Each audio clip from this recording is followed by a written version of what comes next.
Salut, c'est Sisyphe pour une nouvelle vidéo. Je continue sur ma série. Qu'est-ce qu'on peut faire avec les héros classiques? On a déjà vu la couleur jaune et la couleur rouge, et on passe aujourd'hui sur la couleur violette. Donc allons-y sans plus tarder, hein. Je vais sur Ravencave, et dans les classiques, on y va, c'est parti. On était rendu à la couleur violette. Alors, première indication sur la couleur violette, il y a des choses à ne pas faire. Les choses à ne pas faire, c'est, il y a 5 héros. Sur les 5, à mon avis, il y en a 3 que vous pouvez allègrement mettre à la poubelle. Je vais mettre une petite, je dirais, nuance sur un des joueurs qui me semble potentiellement utilisable. Mais pour les 5, il y en a 3 sur lesquels moi je ferai une croix. Je vais commencer hein, par les plus mauvais et je vais finir par ceux qui me semblent tout à fait utilisables. Dans la catégorie pas bon, il y a Priska. Priska qui, à mon avis, fait rien comme il faut. Priska, donc, si vous regardez ses statistiques, c'est une mono-cible moyenne qui va faire 235% de dommages sur une cible. Bon, elle se soigne avec la moitié des dégâts, mais à part de ça, il y a à peu près rien à reprendre. Elle fait je répète, 235 quand des rapides comme Nashgar font du 290. Niveau dégâts, c'est absolument ridicule. Pour moi, Priska, c'est un des rares héros où j'ai même pas monté son costume. Je l'ai et je pense qu'il va rester non monté. J'ai monté Priska au tout début du jeu, mais je ne l'ai utilisé quasiment jamais et je ne l'utilise toujours jamais. Et même le toon, bon, c'est sûr qu'un toon, c'est toujours mieux que rien. C'est un petit peu mieux, 265% de dégâts. Ça tape plus fort sur les sacrés, donc potentiellement, si vous manquez de frappeurs violets, ça peut éventuellement être utilisé sous sa forme toon, mais même à ce niveau-là, moi je trouve que c'est très limité. Pour moi, aucun des costumes de Priska ne vaut la peine d'être utilisé. Même chose pour Oberon. Hein, Oberon, et lui aussi, c'est catastrophique. Il frappe tout le monde, mais 121% de dommages et 96 de poison sur 6 tours, c'est ridicule. Il n'y a rien à faire avec Oberon, et le costume, c'est encore pire parce qu'il fait juste du tour par tour et du poison. C'est vraiment très mauvais. Alors peut-être, je ne sais pas encore ce que nous réserve SG, son toon pourrait éventuellement rentrer dans la catégorie toon qui ressuscite le héros et qui en fait quelque chose d'utilisable pour si peu qu'il fasse des dégâts massifs et qui maintiennent du poison, un peu comme Jahangir, hein, qui a un peu ressuscité avec son toon. Là, on a peut-être quelque chose à faire avec. D'autant plus que c'est un sorcier, donc s'il a un gros costume toon... Ah non, je dis une bêtise parce que c'est le costume. C'est un combattant, c'est très bien, peut-être en défense, potentiellement, donc on va rester à l'affût. Mais en l'état, pour moi, les deux, Priska et Oberon, c'est poubelle. Ça fait de la bonne nourriture pour vos héros violets. N'hésitez pas. Reste 3 cas, pardon. Un qui me semble très mitigé à minima, et je vais y venir, c'est Renfeld. Renfeld, la version de base absolument nulle, hein, il fait rien, il tape encore moins fort que ce que le fait Priska, et il fait la même chose, c'est-à-dire qu'il soigne en même temps qu'il frappe, aucune utilité. Par contre, et c'est là ma petite nuance, le costume, pendant longtemps, je l'ai utilisé parce que je le trouvais intéressant, parce que il tape vraiment pas fort, il fait seulement 195% de dégâts, mais par contre, il va voler de la mana pendant 4 tours, ce qui va ralentir considérablement la génération de mana pour l'adversaire que vous avez ciblé. Alors si vous avez une cible particulièrement pas très intéressante, que vous aimeriez bloquer, bah, ça peut être une option, hein. Donc Renfell, de mon point de vue, c'est tout à fait utilisable dans cette perspective-là, hein. Si jamais vous avez besoin de ralentir, je l'utilise plus maintenant, je préfère d'autres options, mais pour moi, ça reste potentiellement utilisable. En tout cas, beaucoup plus que tous les autres. Et si on revient sur nos héros, il nous reste 2 héros à commenter, qui sont à mon avis les 2 seules options viables. Une qui l'est, mais qui nécessiterait une deuxième vie, c'est Tyrum, hein, Tyrum. Alors les 2 sont super. Tyrum normal, il tape très fort sur une cible, c'est un rapide, c'est un sniper. Il a des statistiques d'attaque complètement pourries. J'ai jamais compris comment ils ont calibré ses statistiques, mais il tape quand même très fort et surtout, hein, il enlève tous les effets de statut positifs des ennemis. Et ça, on n'en a pas tant que ça en 3 étoiles. Donc c'est ça qui va faire sa plus-value, probablement un des héros potentiellement utilisables. Et la version costumée de Tyrum est excellent parce que lui, il va enlever tous les effets de statut négatifs de ses alliés. Donc c'est 2 compléments, hein. Des anciens youtubeurs comme Chou utilisaient beaucoup Tyrum pour cette double chose. Bien évidemment, vous aurez bien compris que quand je parle des 3 étoiles, c'est principalement pour les tournois raids.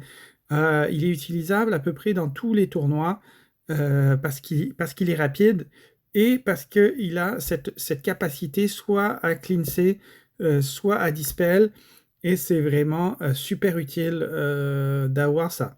Le problème, c'est que ces statistiques sont vieillissantes.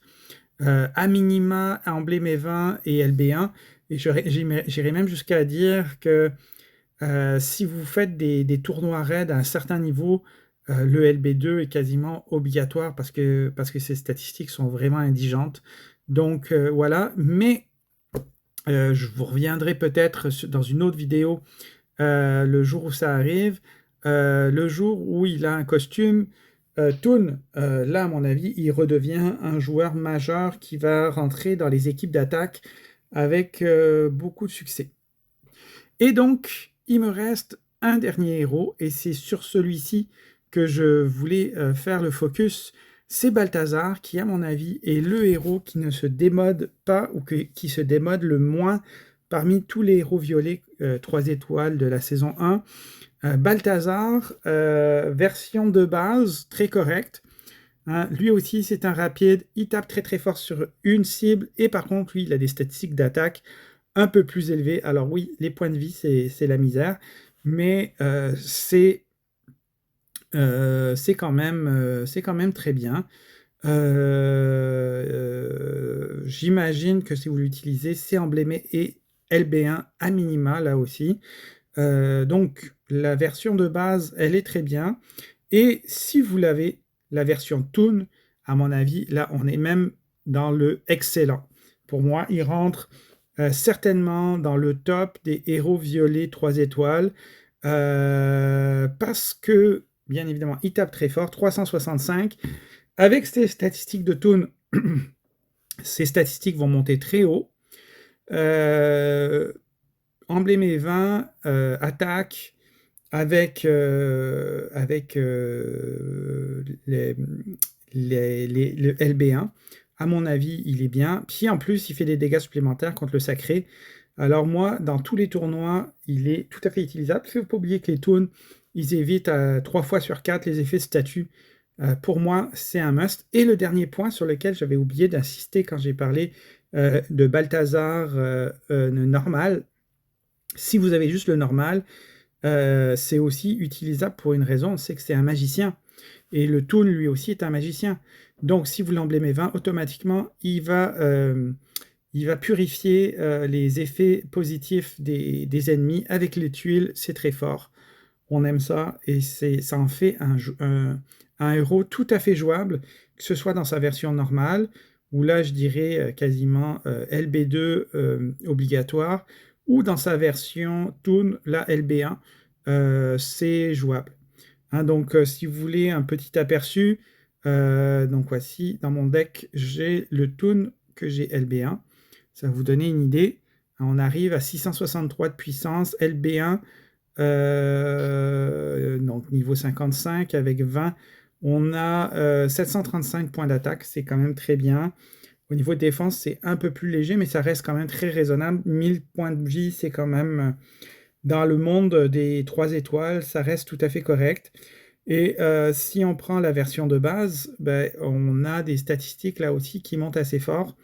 Donc ça vaut la peine. Mais quand on a le Toon, bien évidemment, c'est le Toon qui passe en priorité. La version de base, ben, elle est là juste pour être le support des autres costumes. Et il reste une dernière version de Balthazar que j'ai ici, donc je vous la montre. C'est la version costume numéro 1. Et alors, ça tape un peu moins fort, 315 versus 365. Ça compense partiellement par des dégâts de poison qui vont venir, je dirais, rogner la vie de celui que vous avez frappé pendant 3 tours, ce qui est pas négligeable. Et la plus-value de ce costume, ben, c'est que c'est un sorcier et que donc, automatiquement, dans les tournois raids de ruée, il passe en 6 tuiles. Donc là, c'est le dilemme. Est-ce qu'on garde notre Balthazar pour Dispel ou est-ce qu'on veut passer en 6 tuiles? Selon les configurations, selon ce qui vous semble optimal, un ou l'autre peuvent être des options intéressantes. Hein, si vous avez du jaune à casser en face, l'un ou l'autre peuvent être utilisés dans les tournois de ruée.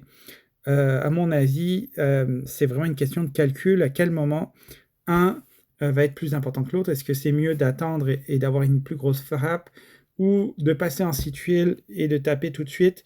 Comme on va avoir passé 6 tuiles, probablement qu'un des héros jaunes va en avoir reçu quelques-unes et ça pourrait suffire pour éliminer un héros juste avec 6 tuiles. Donc ça peut être avantageux dans certaines situations. Donc voilà le petit bilan des héros violets. Hein, si je fais un petit récapitulatif, hein,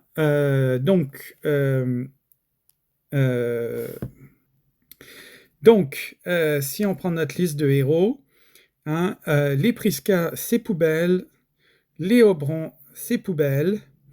Hein, donc pour moi, tout ça, vous pouvez les manger autant que vous voulez. Il nous reste 3 héros. Renfeld, le héros de base, poubelle. Le costume, si vous avez un Renfeld de montée, potentiellement utilisable, ça dépend de votre profondeur de deck, ça dépend ce que vous avez en violet. Dans un trio, potentiellement, il peut éventuellement réduire la vitesse d'un héros. Et des fois, ben, peut-être en ruée ou ailleurs, ça peut éventuellement être un élément à considérer. Mais à mon avis, ça reste quand même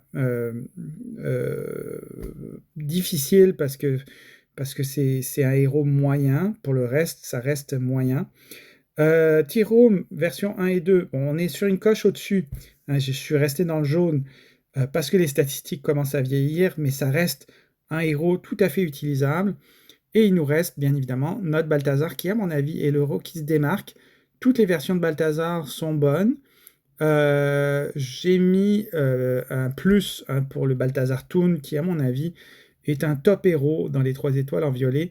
Il n'y en a pas beaucoup dans les 3 étoiles de saison 1.